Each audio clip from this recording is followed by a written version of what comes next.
Hello and welcome to ThePrint. This is Nikhil Rampal, and today we are going to talk about the many Shiv Senas in Punjab.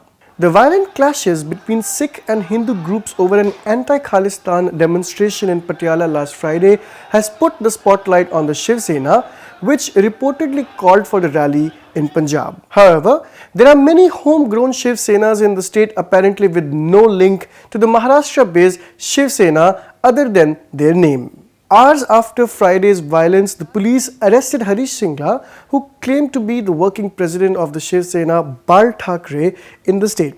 Reports soon followed that he was expelled from the party, which is the Punjab unit of Maharashtra-based Shiv Sena.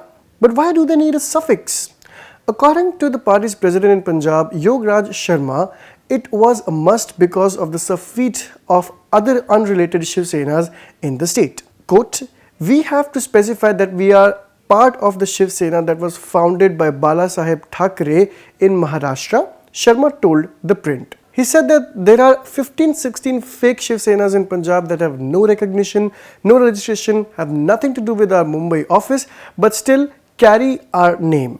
Punjab's Shiv Senas of unclear moorings include the Shiv Sena Hind, Shiv Sena Punjab, Shiv Sena Taksali, Shiv Sena Hindustan, Shiv Sena Sher-e-Hind, Shiv Sena Sher-e-Punjab, and Shiv Sena Samajwadi, to name a few. According to the local leaders, these self-styled Shiv Senas have no political legitimacy, do not contest elections, and have no purpose other than to instigate conflicts with the Sikh groups. However, even most of these Shiv Senas are minor fringe operators. Several of them enjoy state-sanctioned security. Singla, for instance, had X-category security at the time of his arrest. So how did this plethora of Shiv Sena come into being, and what function do they perform?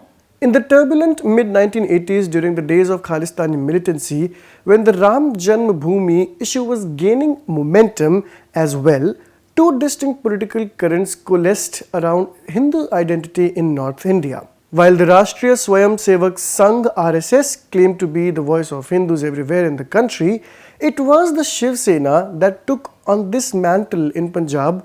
This is what an India Today report had found in the year 1986. You can check the link in the description of the story. The Shiv Sena in Punjab was quite distinct from its older namesake in Maharashtra, which was founded in 1966 by Bal Thackeray. While both the Shiv Senas took a hardline Hindutva stand, Maharashtra's Shiv Sena soldiers or Shiv Sainiks drew inspiration from the 17th century Maratha warrior ruler Chhatrapati Shivaji.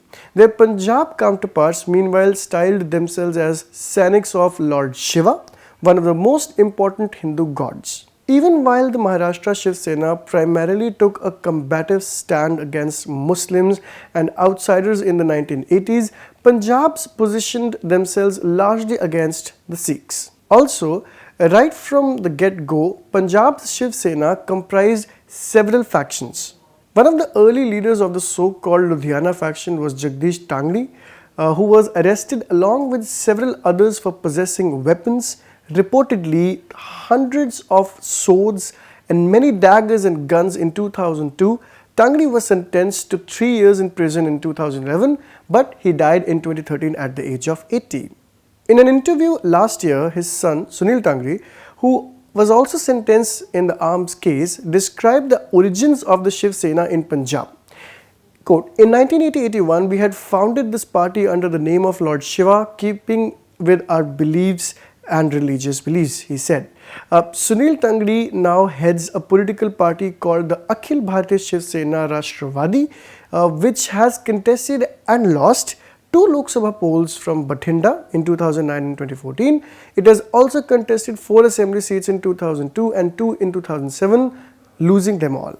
That's the only electoral history that any of Punjab's homegrown Shiv Senas have. According to Gurmeet Singh Sidhu, professor of religious studies at Punjabi University in Patiala, the state's Shiv Sena are communal outfits that lack political branding or legitimacy. जो शिव सेना है, जैसे आप महाराष्ट्र में जो उनकी government है, मुझे नहीं लगता कि उनका कोई विंग जहाँ में पंजाब में पॉलिटिकली एक्टिव है। अभी रिसेंटली इलेक्शन हुई है, किसी ने शिव सेना के ऐसे अलायंस में पार्टिसिपेट नहीं किया। मुझे लगता है उनका केवल ये लोग नाम यूज़ करते हैं, ऐसा कोई उनका कोई विंग या उनकी कोई यूनिट जहाँ पंजाब में एग्जिस्ट नहीं कोई करता। उनकी हिस्ट्री है पंजाब के साथ शिवसेना की, मतलब जो उनके फ्रिंज लीडर जो बन जाते हैं? पंजाब के साथ कोई नहीं है, मगर महाराष्ट्र में जो सिख लोग हैं उनके साथ एक अच्छे संबंध हैं जो शिव सैनिक हैं महाराष्ट्र में। रिसेंटली हम गए थे स्टूडेंट के साथ महाराष्ट्र में, जो वहाँ के सरदार लोग हैं उनके शिवसेना के साथ बहुत अच्छे संबंध हैं।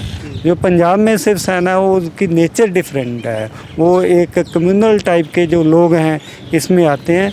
मुझे लगता है कि वो एक सिक्योरिटी लेने के लिए, गवर्नमेंट को इन्फ्लुएंस करने के लिए कि हम ऐसे एक बर्निंग स्लोगन देंगे तो इंटरेक्शन में आएंगे, तो लोगों की नज़रों में आएंगे, तो सरकार हमें कुछ सुरक्षा देगी।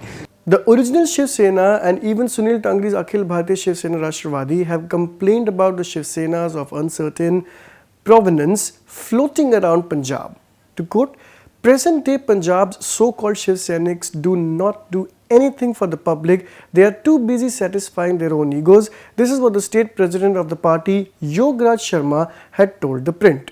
This assessment is not far off the mark. What all the motley Shiv Senics of Punjab have in common is their constant rhetoric against the Khalistan separatist movement, which was a burning issue from the 1980s to the early 90s, but is currently down to its embers.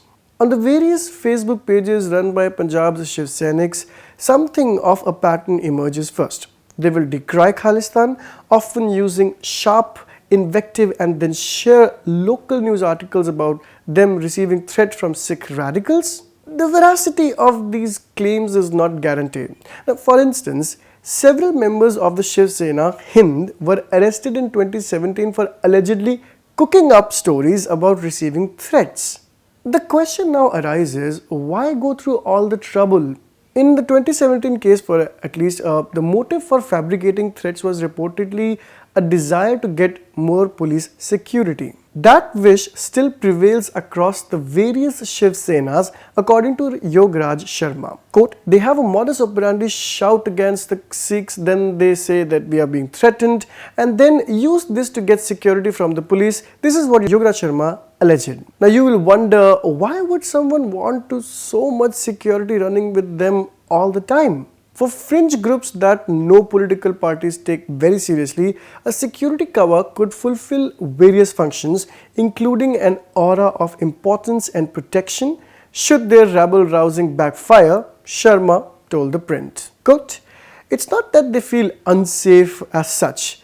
When they go out in public, if there are 10 to 15 cops moving along with them, it legitimizes their cult. This is what Sharma told ThePrint. On the top of this, he said, having a solid security cover gives Shiv Senics more leeway to provoke and instigate. Quote, they can hit someone without a thought, but nobody can hit them with so many policemen around. The day this government withdraws their security, these guys will not be able to get out of their bathrooms. Unquote. This is what Sharma added. Singla reportedly enjoyed X-level security, which comprises 2 armed police personnel. Sudhir Suri, a Shiv Sena Taksali leader as of 2020, had an impressive security cover of 15 police personnel. For Amit Arora of the Shiv Sena Punjab, the police reduced his security detail from 4 to 2 earlier this year after he complained of receiving threats. The new Chief Minister of the Aam Aadmi Party's Bhagwant Mann had recently announced a cut on security personnel provided to the VVIPs. Will these apply on these leaders as well? That only time would tell. Till then, keep tracking ThePrint.in.